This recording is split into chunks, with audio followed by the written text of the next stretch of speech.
আসসালামু আলাইকুম। তুরস্কের ইস্তাম্বুল থেকে আপনাদের সাথে আছি আমি সরওয়ার আলম।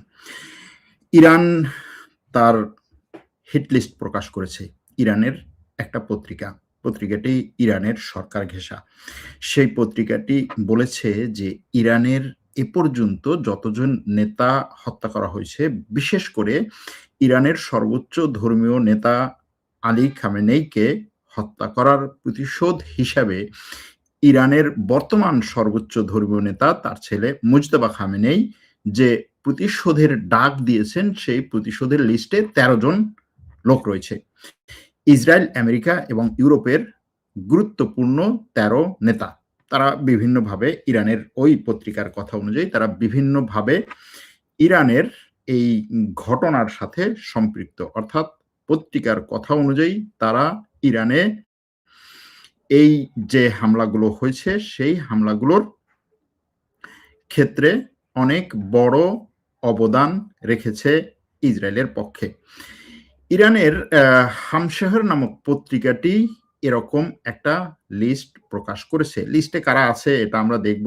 লিস্টে যারা আছে তাদের আসলেই বিষয়টা কি এবং এটা ইরানের সরকারের পক্ষ থেকে কিনা, ইরানের সরকার এটা নিয়ে কি ভাবছে, এগুলো নিয়ে আলোচনা করব। আরো একটা বিষয় নিয়ে আজকে আমাদের আলোচনায় থাকবে, সেটা ইসরায়েলের প্রতিরক্ষা মন্ত্রী একটা হুমকি দিয়েছে।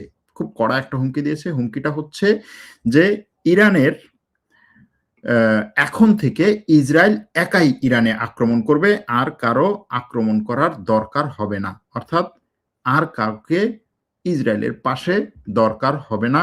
এটা হচ্ছে ইসরায়েলের প্রতিরক্ষা মন্ত্রীর বক্তব্য। এই ইসরায়েলের প্রতিরক্ষা মন্ত্রী আরো একটা কথা বলেছে, সেটা হচ্ছে যে সে বা তারা অর্থাৎ এই ইসরায়েল ইরানে এবং লেবাননে, ইরানের কথাটা স্পষ্ট করে নাই ওই ক্ষেত্রে, লেবাননের কথা বলেছে যে ইসরায়েল লেবাননে রাফাহ মডেল প্রয়োগ করবে। রাফাহ মডেলটা কি সেটা সে একেবারে অনেক গর্ব ভরে এটাকে আলোচনা করেছে, নিজের উচ্ছ্বাস প্রকাশ করে আলোচনা করেছে। মানে বিষয়টা এমন যে চমৎকার একটা কাজ করেছে এরকম। এটা নিয়েও একটু আলোচনা করব। মাঝখানে যদি আপনাদের কোনো প্রশ্ন থাকে সেটাও আমরা জেনে নিব। এর মধ্যে একটা শোক বার্তা দিয়ে আমরা খবরটা শুরু করি। সেটা হচ্ছে আমাদের টেলিগ্রাম চ্যানেলের প্রধান যে রিপোর্টার বা প্রধান সমন্বয়ক মোহাম্মদ মেহেদী বা মেহেদী হাসান, তার বাবা গত রাতে ইন্তেকাল করেছেন রাত ২টার সময়। ১১ দিন তিনি আইসিইউতে ছিলেন। আপনাদের অনেকের কাছ থেকে তার চিকিৎসার ব্যাপারে হেল্প এসেছে। মোটামুটি ২-২.৫ লাখ টাকার মতো উঠেছিল তার চিকিৎসার জন্য।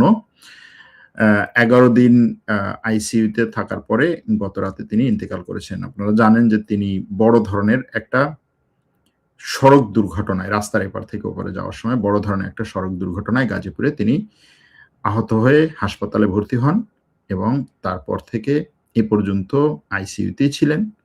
গত রাতে ইন্তেকাল করেন। তিনি একজন বড় আলেম ছিলেন এবং তার ছেলেও একজন হাফেজ। আমরা তাদের পরিবারের জন্য দোয়া করি, তার জন্য দোয়া করি, আল্লাহ তাকে কবুল করে নিক। এই কথা বলার পরে আমরা আমাদের আলোচনায় আসি। ইরানের হিট লিস্ট ১৩ জনের নাম প্রচার করেছে কে? ইরানের একটা পত্রিকা। পত্রিকাটার নাম হচ্ছে হামশাহির। এই পত্রিকাটা প্রচার করার পরেই এই ১৩ জনের লিস্ট সারা বিশ্বে ছড়িয়ে পড়েছে। সারা বিশ্বে, মানে সব, বিশেষ করে ইসরায়েল আমেরিকার পত্রপত্রিকাগুলো এই ১৩ জনের লিস্টকে মোটামুটি লুফে নিয়েছে। হ্যাঁ, সেই ১৩ জনের শুরুতেই আছে ইসরায়েলের প্রধানমন্ত্রী নেতানিয়াহু, তারপরে হচ্ছে আমেরিকার প্রেসিডেন্ট ডোনাল্ড ট্রাম্প, তারপরে ইসরায়েলের প্রতিরক্ষা মন্ত্রী, এরপরে আমেরিকার সেন্টকমের প্রধান বা সেন্টকম কমান্ডার, এরপরে আমেরিকার প্রতিরক্ষা মন্ত্রী, এরপরে আমেরিকার পররাষ্ট্রমন্ত্রী, তারপরে ইউরোপ থেকে আছে কয়েকজন। ইউরোপ থেকে আছে জার্মানির চ্যান্সেলর, তারপরে ফ্রান্সের প্রেসিডেন্ট, ব্রিটেনের প্রধানমন্ত্রী, এরপরে ইটালির প্রধানমন্ত্রী জর্জিয়া মেলোনি সেই লিস্টে আছে। সেই লিস্টে আরো আরো কয়েকজন আছে, তার মধ্যে একজন হচ্ছে ইসরায়েলে নিযুক্ত আমেরিকার রাষ্ট্রদূত। ইসরায়েলে নিযুক্ত আমেরিকার রাষ্ট্রদূত। এরপরে ইসরায়েলের সেনাপ্রধান সেই লিস্টে আছে, ইসরায়েলের সেনাপ্রধান আছে সেই লিস্টে। এরকম ভাবে টোটাল 13 জনের এই লিস্ট। এখন এই 13 জনের এই লিস্টে দেখার পরে, এই লিস্টটা দেখার পরে, 13 জনের এই লিস্টটা দেখার পরে মোটামুটি পুরো ইউরোপ বলছে দেখো ইরান কাকে টার্গেট করতেছে, ইরান কাদেরকে টার্গেট করতেছে। এখন ইরানের ওই পত্রিকাটা এটা প্রচার করেছে কিসের সাথে, বলেছে যে দেখো আমাদের, সেই পত্রিকা বলছে আমাদের সর্বোচ্চ ধর্মীয় নেতা মুজতবা খামেনেই তার বাবার শোক অনুষ্ঠানে বা হচ্ছে জানাজা অনুষ্ঠানের পরে যে বার্তা পেশ করেছেন, সেই বার্তায় বলেছেন যে ইরানের জনগণ প্রতিশোধ চায়, আমরা প্রতিশোধ নেব এবং সেই প্রতিশোধে আমরা তাদেরকেই টার্গেট করব যারা আমাদেরকে টার্গেট করেছে। এরপরই এই পত্রিকাটি বলেছে দেখো এই টার্গেটে কোন 13 জন আছে তাদের লিস্ট, এরা মৃত্যুর আগেও শান্তি পাবে না, মৃত্যুর পরেও শান্তি পাবে না, এরকম ভাবে পত্রিকাটি শেয়ার করেছে। শেয়ার করার পরে যখন আন্তর্জাতিকভাবে এটা ব্যাপক পরিমাণে মানে একটা আলোড়ন সৃষ্টি করেছে, তারপর পত্রিকাটি ওই লিঙ্কটাকে সরিয়ে ফেলেছে, কিন্তু পত্রিকা লিঙ্কটি শেয়ার করেছে। এখন প্রশ্ন হচ্ছে, যেমন ধরুন এখানে নেতানিয়াহু হচ্ছে 1 নম্বরে, ডোনাল্ড ট্রাম্প 2 নম্বরে, মার্কো রুবিও আছে, তারপরে মার্কিন প্রতিরক্ষামন্ত্রী পিটার হেগসেথ আছে, ব্রান্ড কুপার আছে, মার্কিন সেন্ট্রাল প্রধান, ইসরায়েলে নিযুক্ত মার্কিন রাষ্ট্রদূত মাইক হাকাবে আছে, তারপরে হচ্ছে ইসরায়েলের প্রতিরক্ষামন্ত্রী ইসরায়েল কাটস আছে, ইসরায়েলের পররাষ্ট্রমন্ত্রী গিডন সার আছে, ইসরায়েলের সেনাপ্রধান ইয়ল জামির আছে, তারপরে হচ্ছে ইতালির প্রধানমন্ত্রী জর্জিয়া মেলোনি আছে, ব্রিটিশ প্রধানমন্ত্রী কিয়ার স্টারমার আছে, ফ্রান্সের প্রেসিডেন্ট ইমানুয়েল ম্যাক্রো আছে, জার্মানির চ্যান্সেলর ফ্রিডরিক মার্জ আছে। কিন্তু যদি আপনি এভাবে হিসাব করেন যে এখানে আরো অনেক ব্যক্তি আছে যারা হচ্ছে এই যুদ্ধের সাথে আরো বেশি সরাসরি যুক্ত, যেমন ধরুন তাদের মধ্যে একজনকে এভাবে বলা যায় যে ইসরায়েলের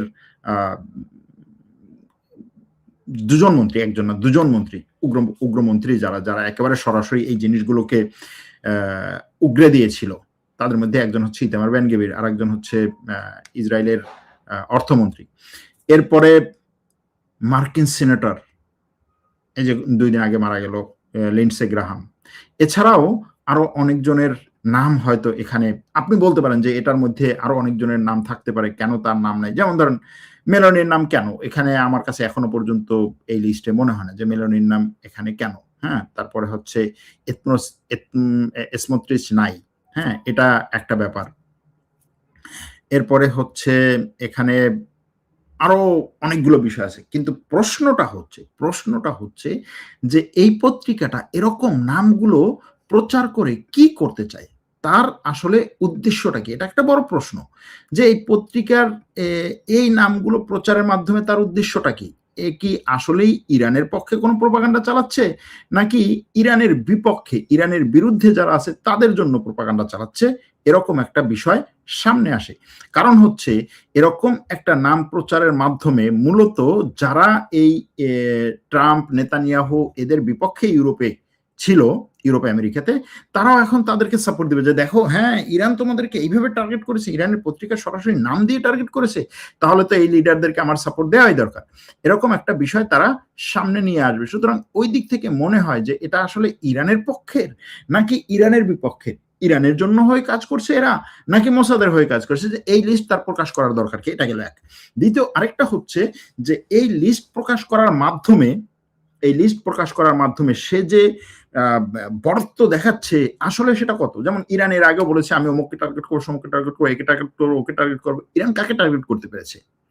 এই যে গত যে যুদ্ধটা এ পর্যন্ত গেল, সেই যুদ্ধের যদি হিসাব করা হয়, হ্যাঁ ঠিক আছে, যুদ্ধে হরমুজ প্রণালীর মাধ্যমে আমেরিকাকে ঘায়েল করার চেষ্টা করেছে, আমেরিকার বিভিন্ন ঘাঁটিতে হামলা করেছে, যেমন এখনো বলতেছে যে হচ্ছে ইরান গত 2 দিনে আমেরিকার অনেক ঘাঁটিতে আক্রমণ করেছে, সেই ঘাঁটিগুলোর মধ্যে হচ্ছে বাহরাইনে আছে আমেরিকার ঘাঁটি, তারপরে হচ্ছে কুয়েতে, কাতারে, এই সমস্ত জায়গায় আমেরিকার ঘাঁটিতে আক্রমণ করেছে। গত 3-4 দিন ধরে এই আক্রমণ পাল্টা আক্রমণ চলছে, কিন্তু একটা রাডারে যদি হচ্ছে ইরান 10 বার আক্রমণ করে, একটা রাডারে, ধরেন বাহরাইনের আমেরিকার একটা সামরিক ঘাটে একটা রাডার আক্রমণ করতেছে 10 বার, ভাই আপনি একটা রাডার 100 বার আক্রমণ করেন আর একবার আক্রমণ করেন, একই জিনিস প্রায় বলতে গেলে। গেল একটা। দ্বিতীয় হচ্ছে যে এই যে লোকদেরকে হিট লিস্টে রাখা হলো, এর বাইরে আরো অনেক হিট লিস্টে থাকতে পারে। এখন এদেরকে ইরানের টার্গেট করার মতো কোনো ক্যাপাসিটি আছে কিনা? সুলাইমানিকে হত্যা করার পরে ইরান বারবার বলেছিল যে আমি টার্গেট করবো, আমি টার্গেট করবো, আমি টার্গেট করবো, আমি প্রতিশোধ নেব। তারপরে হচ্ছে হিজবুল্লাহ প্রধানকে হত্যা করার পরে ইরান বলেছিল আমি টার্গেট করবো, আমি টার্গেট করবো, আমি প্রতিশোধ নেব। ইরানের মাটিতে হামাসের প্রধানকে হত্যা করার পরে ইরান বলেছিল আমি টার্গেট করবো, এটা প্রতিশোধ নেব এবং এটা প্রতিশোধ নিতেই হবে। এবং এই প্রত্যেকটা হত্যাকাণ্ডের পরেই ইরান তার জনগণকে ব্যাপকভাবে মোবিলাইজ করে এরকম একটা পরিস্থিতি তৈরি করেছিল যে হ্যাঁ, জনগণ চাচ্ছে এটার প্রতিশোধ, আমি এই প্রতিশোধ নেবই। কিন্তু এখনো পর্যন্ত সেই ধরনের কোনো প্রতিশোধ আমরা দেখিনি। না ইসরায়েলের কোনো এই ধরনের হচ্ছে বড় ধরনের কোনো ঊর্ধ্বপদস্থ কাউকে টার্গেট করতে পেরেছে, না আমেরিকার। এরই মধ্যে আমেরিকার ইসরায়েলের চ্যানেল 12 একটা খবর প্রকাশ করেছে, সেটা হচ্ছে যে আমেরিকার প্রেসিডেন্ট যখন তুরস্কে ছিল, তুরস্কের রাজধানীতে ছিল, ন্যাটো সম্মেলনে যোগ দিতে এসেছিলেন, তখন নাকি তাকে ইরান হত্যা করার পরিকল্পনা করেছিল এবং পশ্চিমা গোয়েন্দা সাপোর্টের কারণে তাকে হত্যা করতে পারে না এবং সে এই যাত্রায় বেঁচে যায়, এরকম একটা খবর। আর একই সাথে ওই সময় ট্রাম্প যে তুরস্ক থেকে চলে যাওয়ার সময় সে যে বিমানে এসেছিল সেই বিমান না গিয়ে সে বিমান পাল্টে তারপর হচ্ছে আগের বিমানে, অর্থাৎ তার পুরাতন বিমানে চড়ে তারপরে হচ্ছে তুরস্ক থেকে চলে গিয়েছিলেন হঠাৎ করে, মানে শেষ মুহূর্তে বিমান পরিবর্তন করেছেন। এই কারণগুলোতে তখনও বলা হয়েছিল যে এখানে হয়তো একটা তার নিরাপত্তাজনিত ঝুঁকি ছিল সামনে। পরবর্তীতে সেটার ব্যাপারে আমেরিকা থেকে বিশ্লেষণ বা ব্যাখ্যা এসেছে এরকম যে কাতারের দেওয়া যে বিমানে করে তিনি এসেছিলেন সেই বিমান অনেক বড়, বিমান অনেক সুন্দর, কিন্তু সেই বিমানে যে পরিমাণ তার হচ্ছে এয়ার ডিফেন্স সিস্টেম মানে ডিফেন্স সিস্টেম দরকার সে পরিমাণে ডিফেন্স সিস্টেম এখনো পর্যন্ত সেট আপ করা হয়নি, যে কারণে আসার সময় ঠিক আছে কিন্তু যাওয়ার সময় তার সন্দেহ আরো বেশি। সেজন্য সে তার পুরাতন বিমান যেটায় তার প্রতিরক্ষা সিস্টেমটা আরো বেশি জোরালো সেটা ব্যবহার করে গেছেন, এরকম একটা কথা। কিন্তু এই যে ইরানের হিট লিস্টের আগেই হচ্ছে ট্রাম্প বলেছেন যে ইরান আমাকে টার্গেট করেছে এবং ইরান যে আমাকে টার্গেট করতেছে সে টার্গেটে আমি হচ্ছে 1 নম্বর লিস্টে, যতগুলো লিস্ট আছে সবগুলোতে আমি 1 নম্বরে, এটা ট্রাম্প বলেছেন। এরপরে ইরানের এই পত্রিকাটা এরকম একটা লিস্ট শেয়ার করেছে, শেয়ার করার পরে যদিও সে লিঙ্কটা তুলে দিয়েছে কিন্তু লিস্টটা শেয়ার করেছে। এরপরে হচ্ছে ইসরায়েলি চ্যানেল বলছে যে ট্রাম্পকে হত্যা করার জন্য ইরান এরকম পরিকল্পনা করছে। এখন এই সবগুলো আপনি যদি ইরানের পক্ষে হয়ে তাকান, ইরানের চোখ দিয়ে বা ইরানের পক্ষের চোখ দিয়ে তাকান, তাহলে আপনি দেখবেন যে হ্যাঁ, ইরান গোয়েন্দা দিক থেকে অনেক শক্তিশালী হচ্ছে। ট্রাম্পকে হত্যা করার মতো হচ্ছে পরিকল্পনা সে করে ফেলেছিল, অল্প একটুর জন্য তাকে হত্যা করতে পারে নাই। এখনো পর্যন্ত তার হচ্ছে 13 জনের লিস্ট অলরেডি তৈরি করে ফেলেছে এবং 13 জন হচ্ছে ইউরোপ আমেরিকার গুরুত্বপূর্ণ রাষ্ট্রনেতা, মানে সাধারণ ব্যক্তি অথবা সেনাপ্রধান, সামরিক কমান্ডার, মন্ত্রী পর্যায়ে না, রাষ্ট্রপ্রধান বেশিরভাগই। সুতরাং সেই লেভেলের লোকদেরকে হত্যা করার পরিকল্পনা করে সে আবার হচ্ছে মানে ছবি শেয়ার করেছে যে ওপেন চ্যালেঞ্জ। এটা একটা বিশাল ব্যাপার যদি এটা এরকম ভাবে হয় ইরানের পক্ষ থেকে দেখেন। আর যদি উল্টা দিক থেকে দেখেন যে ট্রাম্প যে একটা ক্লাইম্যাক্স তৈরি করার চেষ্টা করছে, ট্রাম্প এবং ইসরায়েল যে একটা ক্লাইম্যাক্স তৈরি করার চেষ্টা করছে যে দেখো তোমরা আমাকে যে ছেড়ে যাচ্ছ, আমাকে যে ছেড়ে যাওয়ার কথা চিন্তা করছো, আমি তোমাদেরকে নাকি হচ্ছে সবচাইতে বড় শত্রু, আমি এখন তোমরা এখন আমার কথা অনুযায়ী আমার পক্ষে দাঁড়াচ্ছ না। হ্যাঁ, এই মধ্যপ্রাচ্যে আমাকে ছেড়ে তোমরা এখন হচ্ছে ইরানের সাথে বিভিন্ন ধরনের চুক্তি করতেছো, যেই চুক্তি আমি বারবার বলতেছি এই চুক্তি তোমার পক্ষে যাবে না, ইরানকে বিশ্বাস করা যাবে না। দেখো সেই ইরান তোমাদেরকে পর্যন্ত হচ্ছে হিট লিস্টে রাখছে, শুধুমাত্র আমাকে রাখে নাই, আমার পাশেই তোমাকে রাখছে, আমার নিচেই তোমাকে রাখছে হিট লিস্টে। এই বার্তাটা ইরানের গোয়েন্দা সংস্থা দিতে পারে তাদেরকে। যেমন ট্রাম্প অলরেডি হচ্ছে ইউটার্ন নিয়েছে, ট্রাম্প বলছে হ্যাঁ ইসরায়েলের সাথে আমার যত যাই হোক কিন্তু আমি তো হিট লিস্টে, সুতরাং এই ইরানের বিরুদ্ধে ইসরায়েলের পক্ষে আমার দাঁড়াতেই হবে এবং ইসরায়েল যা করে সেটার পক্ষে আমার কাজ করতে হবে। এরই মধ্যে আবার ইসরায়েল বলছে যে না, আমি একাই ইরানকে হামলা করার জন্য যথেষ্ট, সেটার জন্য আমি প্রস্তুতি নিচ্ছি এবং একাই আক্রমণ করব। এই যে পুরো ক্লাইম্যাক্সটা, এই জন্য আমার কাছে মনে হয় যে ইরানের পত্রপত্রিকা যেটা শেয়ার করেছে এটা হয়তো বুঝে অথবা না বুঝে এমন ভাবে কাজটা করেছে যে এটা মূলত ইরানের চেয়েও ইসরায়েলের পক্ষে বেশি কাজ করছে। এবং এরকম হতে পারে যে ইরানের মধ্যে থাকা ইসরায়েলের গোয়েন্দা সংস্থার পক্ষ থেকেও এটা ছাপানো হতে পারে। এখন যে পত্রিকাটা এটা ছেড়েছে সেই পত্রিকাটার ব্যাপারে যদি বলা হয়, এই পত্রিকাটা আসলে ইরানের সরকার, বিশেষ করে বিপ্লবী গার্ডের খুব কাছাকাছি ধারণার একটা একটা ঘরানার একটা পত্রিকা, খুব বড় বা খুব যে একেবারে বিশাল টাইপের হচ্ছে ইরানে নাম করা পত্রিকা সেরকম না, ছোটখাটো মানের একটা পত্রিকা, কিন্তু এই পত্রিকাটা এই খবরের মাধ্যমে সারা বিশ্বে এখন নিজের নাম ছড়িয়ে দিয়েছে। গেল এটা। এরপরের ঘটনা কি? এরপরের ঘটনা হচ্ছে ইসরায়েলের প্রতিরক্ষা মন্ত্রী বলছে আমরা দক্ষিণ লেবাননে রাফা মডেল প্রয়োগ করব। এখন সে ইরানের ব্যাপারে যেটা বলেছে সেটা তো বললাম, যে ইরানের ব্যাপারে বলেছে যে ইসরায়েল একাই আক্রমণ করতে পারবে, কাউকে দরকার নাই, সেটার জন্য আমরা প্রস্তুতি নিয়েছি, সেটার জন্য আমি আমার সেনাবাহিনীকে প্রস্তুত করে রেখেছি। বাদ গেল সেটা। রাফা মডেলটা কি? সে নিজে বলছে, ইসরায়েলের প্রতিরক্ষা মন্ত্রী নিজে বলছে যে রাফা মডেল হচ্ছে আমরা রাফাকে মাটির সাথে গুঁড়িয়ে দিয়েছি।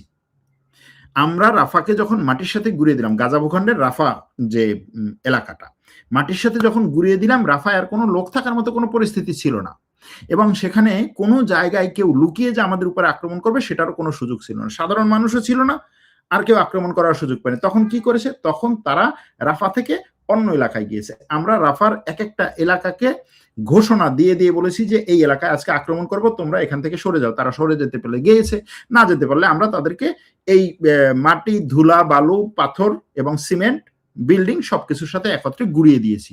অর্থাৎ কোনো জীবিত মৃত কোনো কিছুই আমি আস্ত দাঁড়া করায় রাখি নাই, সবকিছু শেষ করে দিয়েছি। তার কথা এগুলো, যে এভাবে আমরা রাফায় সফল হয়েছি এবং সফলতার মাধ্যমে আমরা দেখিয়েছি যে ইসরায়েলের সামনে কোনো কিছু দাঁড়াতে পারে না। এটা দেখানোর পরে আমরা এই রাফা মডেল গাজার অন্যান্য এলাকায় প্রয়োগ করেছি, এবং প্রয়োগ করার মাধ্যমে যে ওই সমস্ত জায়গায় জীবিত যদি কিছু থাকেও, কোনো মানুষজনও যদি থাকে, তারা মাটির উপরে নেই, মাটির নিচে আছে, টানেলে আছে অথবা মাটির নিচে লুকিয়ে আছে, যেভাবেও।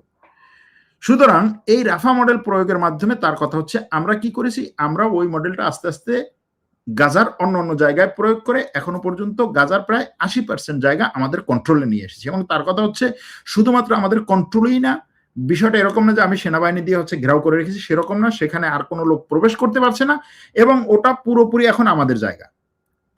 এটা তারা দক্ষিণ লেবাননে প্রয়োগ করবে, এটা হচ্ছে তার কথা।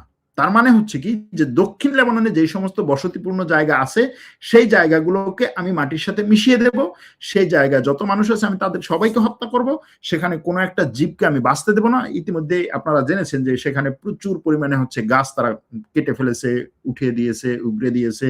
তারপরে হচ্ছে সেখানে যে সমস্ত ফসলই জমি ছিল, ধরেন যে সমস্ত ফসল সেখানে হয়, সবজি হোক, তারপরে ধান, গম, যাই হোক, সেই ফসলগুলোর উপরে তারা এমন সব ঔষধ বা রাসায়নিক দ্রব্য ছিটিয়ে দিয়েছে যে ওগুলো সব মারা গেছে। অর্থাৎ মাটির উপরে সবকিছু তারা মেরে ফেলার যে পরিকল্পনা, সেটা সে স্পষ্টভাবে নিজে বলেছে যে আমরা এই পরিকল্পনা নিয়ে দক্ষিণ লেবাননে আগাচ্ছি, এবং দক্ষিণ লেবাননের যে জায়গাগুলো আছে ওই জায়গাগুলোতে আমরা যখন হচ্ছে কোনো বিল্ডিং থাকবে না, কোনো বাড়িঘর থাকবে না, কোনো মানুষজন থাকবে না, তখন তার কেউ আসতেও পারবে না। সুতরাং ওই জায়গাটা আমাদের হয়ে যাবে। এটা হচ্ছে তার এই পরিকল্পনা, এবং সে বলছে যে এই পরিকল্পনা নিয়ে আমরা গেছি। কে বলছে? ইসরায়েলের প্রতিরক্ষা মন্ত্রী, যে সেনাবাহিনীকে পুরো পরিচালনা করে যুদ্ধ চালানোর ক্ষেত্রে নেতানিয়াহুর পরে দ্বিতীয় ক্ষমতাধর যে ব্যক্তি, সে এভাবে বলেছে, এভাবে বলেছে, এভাবে বলেছে। এটা কেন বলছি জানেন? কোনো একটা দেশ অন্য কোনো একটা দেশে এই ধরনের সাধারণ মানুষকে হত্যা বা গণহত্যা অথবা তাদের কথা অনুযায়ী যে মিলিটারি অপারেশন যখন চালায়, তখন সে বলে যে হ্যাঁ আমরা সর্বোচ্চ মানে কি বলে কেয়ার করতেছি যে সাধারণ মানুষ যেন এটা মারা না যায়, সাধারণ মানুষের জানমাল নিরাপত্তার জন্য আমরা সবকিছু করব, সবকিছু করার চেষ্টা করতেছি, তারপরেও যদি হচ্ছে সাধারণ মানুষ দু একজন হচ্ছে নিহত হয় তাহলে সেটা আমরা খতিয়ে দেখবো, এরকম ভাবেই সব দেশগুলো বলে। কিন্তু সে ওপেনলি বলতেছে যে আমার কাজই হচ্ছে সাধারণ মানুষকে মারা এবং তাদেরকে জাতিগত নিধন করা, এটা তার মুখের কথা। অথচ তারপরেও দেখবেন কেউ যদি তখন তাদের বিরুদ্ধে বলে যে তুমি জাতিগত নিধন করতেছো, বলছেন না না না না তুমি আমাকে হচ্ছে দোষ দিচ্ছ আমি ইহুদি হওয়ার কারণে, মানে একটা বর্ম পরে আর কি, ওই যে অ্যান্টিসেমিটিজম যে বর্মটা।